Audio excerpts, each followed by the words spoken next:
আসসালামু আলাইকুম ভিউয়ার্স, আমি সানিয়া জাহান বলছি। আর্ট টেকনোলজির পক্ষ থেকে সকলকে স্বাগতম। এখন আমরা দেখো একটা সিরিজ দেখাচ্ছি 1, 3, 5, 7 ... n ক্রম প্রদর্শনের অ্যালগরিদম, ফ্লোচার্ট এবং প্রোগ্রাম। এটা হচ্ছে একটা বেজোড় সংখ্যার সিরিজ। সবার প্রথমে আমি তোমাদেরকে যেটা দেখানোর জন্য তোমাদের সাথে আলোচনা করার জন্য এসেছি, সেটা হচ্ছে তোমরা এই যে ফ্লোচার্ট, অ্যালগরিদম যেটাই তোমরা শুরু করো, তার আগে যদি তোমরা কোনটাতে কোন চিহ্ন ব্যবহার করতে হয় সেটা যদি জানো, তোমাদের জন্য সবচেয়ে বেশি উপকারী হবে। আর সেই কারণে আমি তোমাদেরকে এই চিত্রটির দিকে খেয়াল করতে বলতেছি। দেখো, দেওয়া আছে ডিম্বক আকৃতি একটা চিত্র আঁকা আছে। সেখানে কিন্তু নির্দেশ করে দিছে যে কি করতে হবে, প্রক্রিয়াটা শুরু করতে হবে এবং সমাপ্তি করার ক্ষেত্রেও কিন্তু এই ধরনের চিহ্ন আমরা ব্যবহার করব। সামান্তরিক একটা চিহ্ন দেওয়া আছে। ইনপুট নেওয়া ও আউটপুট প্রদর্শন করতে আমরা কিন্তু এই চিহ্নটি ব্যবহার করব। আয়তক্ষেত্র যেটা কিনা আমরা এই চিত্রটি ব্যবহার করব গাণিতিক বা যৌক্তিক প্রক্রিয়া সম্পাদনা করার ক্ষেত্রে।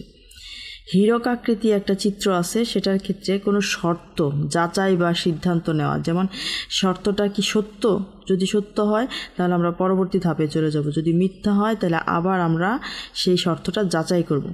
এই জন্য আমরা এই হীরক আকৃতি চিত্রটি ব্যবহার করব। তারপরে দেখো বৃত্ত, এই চিত্রটি একাধিক শাখা যখন একটি বিন্দুতে মিলিত হয় তখন এই চিত্রটি ব্যবহার করা হয়।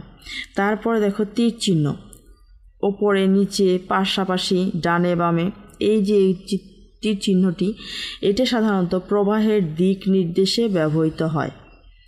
এখন দেখো, এই যে তোমরা এই চিত্র সম্পর্কে একটু ধারণা পেয়েছো, এখন যদি তোমরা অ্যালগরিদমটা করতে যাও তোমাদের জন্য সুবিধা হবে এবং ফ্লোচার্টের ক্ষেত্রেও তোমরা অনেকটা বুঝতে পারবে। এখন দেখো, অ্যালগরিদমটা আমরা প্রথমে শুরু করব। এন চলকের মান গ্রহণ করব বা নিব।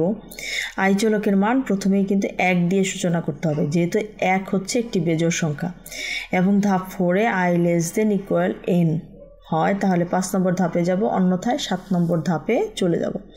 ধাপ 5-এ আমরা আই চলকের মান প্রদর্শন করব। ধাপ 6-এ আই চলকের মান 2 করে বৃদ্ধি করব এবং পুনরায় 4 নম্বর ধাপে যাব। ধাপ 7 শেষ। ফ্লোচার্টটা দেখো, ডিম্বক আকৃতির একটা ডায়াগ্রাম দিয়ে আমরা ফ্লোচার্টটা প্রথম স্টার্ট করলাম। তারপরে দেখো, এবং পরবর্তী ধাপে সামান্তরিকের ডায়াগ্রাম দিয়ে এন চলকের মান গ্রহণ করব এবং i = 1 বলছে যে আমাদের শুরু করতে হবে, সূচনা হবে 1 দিয়ে, যেহেতু এটা বেজোড় সংখ্যার একটি সিরিজ। এখন দেখো, i যদি 1 নেই, আবার পরবর্তী ধাপটা দেখো i <= n। এটা হচ্ছে একটা যৌক্তিক একটা সিদ্ধান্ত, যেটা কিনা কম্পিউটার নিজে করে। সেই সিদ্ধান্ত অনুযায়ী যদি হয় তাহলে আমরা সামনে আগাবো, আর যদি না হয় তাহলে এখানে কিন্তু স্টপ হয়ে যাবে।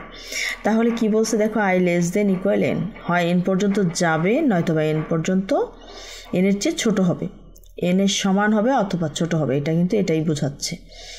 যদি হ্যাঁ হয়, মানে এই শর্তটা যদি এক্সিকিউট করে, তাহলে আই চলকের মান প্রদর্শন করবে। এবং আই চলকের মানটা কিভাবে প্রদর্শন করবে? প্রথমে তো 1 পেলাম আই এর মান, তাহলে পরবর্তী ধাপে 1 + 2, তার মানে 3। আবার 3 + 2, তাহলে পরবর্তী মান হবে 5। আবার পরবর্তী হবে 5 + 2, তার মানে 7। তার মানে এভাবে হবে 1, 3, 5, 7 এবং n-তম পদ যত দিই, যদি আমরা 10 দিই 10-এর মধ্যেই সেটা সীমাবদ্ধ থাকবে, যদি 100 দিই 100-এর মধ্যেই সীমাবদ্ধ থাকবে, যদি 99 দিই তাহলে 99-এর মধ্যেই সীমাবদ্ধ থাকবে। এটাই হচ্ছে এটার ফ্লোচার্ট। তারপরে দেখো, তোমরা একটু খেয়াল করে আমাদের প্রোগ্রামটা হচ্ছে দেখো #include stereo.h। এটা হচ্ছে standard input output library function যোগ করে printf scanf এর জন্য এই ফাংশনটা ব্যবহার করা হয়। main, এটা প্রোগ্রামটার প্রধান ফাংশন এবং এটা হচ্ছে প্রোগ্রামের কার্যক্রমটা শুরু করে। ইন্টিজার ni মানে হচ্ছে একটি পূর্ণ সংখ্যা, n এর মান একটা পূর্ণ সংখ্যা হবে, i এর মান একটা পূর্ণ সংখ্যা হবে, কোনো রকম ফ্লোট বা দশমিক সংখ্যা হবে না, এই জন্য আমরা এখানে ইন্টিজার ভেরিয়েবল ডিক্লেয়ার করেছি। তাহলে দেখো, অমিট করা অংশগুলো ধাপ 2-তে n এবং i চলক ঘোষণা করতে হবে। ইনপুট আমরা গ্রহণ করব, printf n এর মান দিন, আমরা প্রথমে কি করব, n এর মান দিব। Scan F percentage D and N.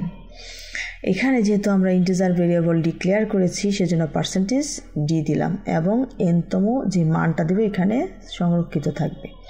তাহলে এখানে দেখো এটি একটি ইনপুট ব্যবহারকারী সর্বশেষ সংখ্যা ধরে রাখবে, মানে এন এর মানটা দিতে বলছে এই কারণে যে যেই পর্যন্ত মান দিবে সেই পর্যন্ত যাবে অথবা তার চেয়ে কম হবে, কিন্তু এর চেয়ে বেশি কিন্তু হবেই না।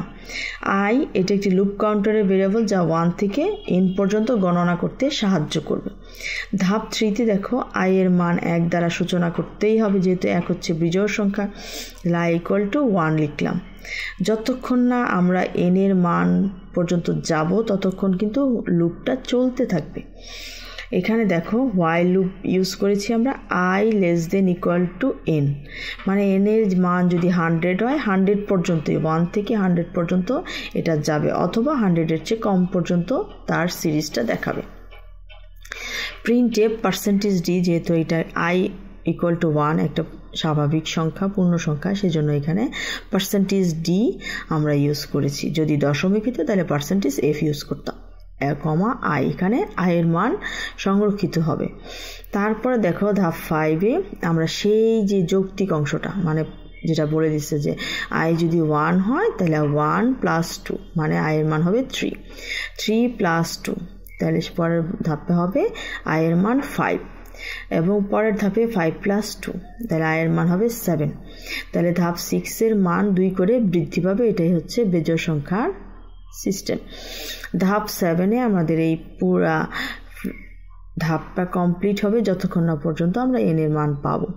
যখনই আমরা n এর মান পাবো তখন দেখো প্রিন্ট এফ /n, মানে /n মানে হচ্ছে নতুন লাইনে যাবে। তাহলে আমাদের এটা কিন্তু পাশাপাশি দেখাবে না, এই সিরিজটা দেখাবে একদম উপর থেকে নিচ পর্যন্ত, 1 3 5 7 9 11 13 15 এরকম সিরিয়ালি দেখাবে।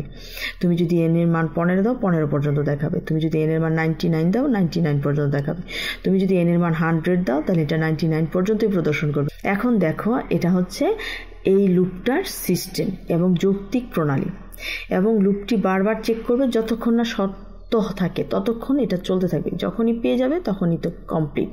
এবং সুন্দর করে আমরা যখন পুরো প্রোগ্রামটা রান করব তখন সেই সিরিজটা প্রদর্শন করবে, এবং যখনই প্রোগ্রামটা পারফেক্টলি ডান হবে তখনই কিন্তু রিটার্ন 0 প্রদর্শন করে, তার মানে প্রোগ্রামটিতে কোনো রকম এরর নাই, সুন্দরভাবে প্রোগ্রামটি রান হবে। এর মান হচ্ছে 89, এখানে এখন 1 থেকে 89 পর্যন্ত দেখাবে, এবং দেখো প্রত্যেকটার মাঝখানে কিন্তু 2 করে ব্যবধান আছে, প্রথমে 1 তারপর 3 তারপর 5 এরকম সিরিয়ালি 89 পর্যন্ত দেখাবে। আমাদের চ্যানেলটি যদি তোমাদের ভালো লেগে থাকে অবশ্যই লাইক কমেন্ট সাবস্ক্রাইব করে আমাদের সাথেই থাকবে। ধন্যবাদ সবাইকে।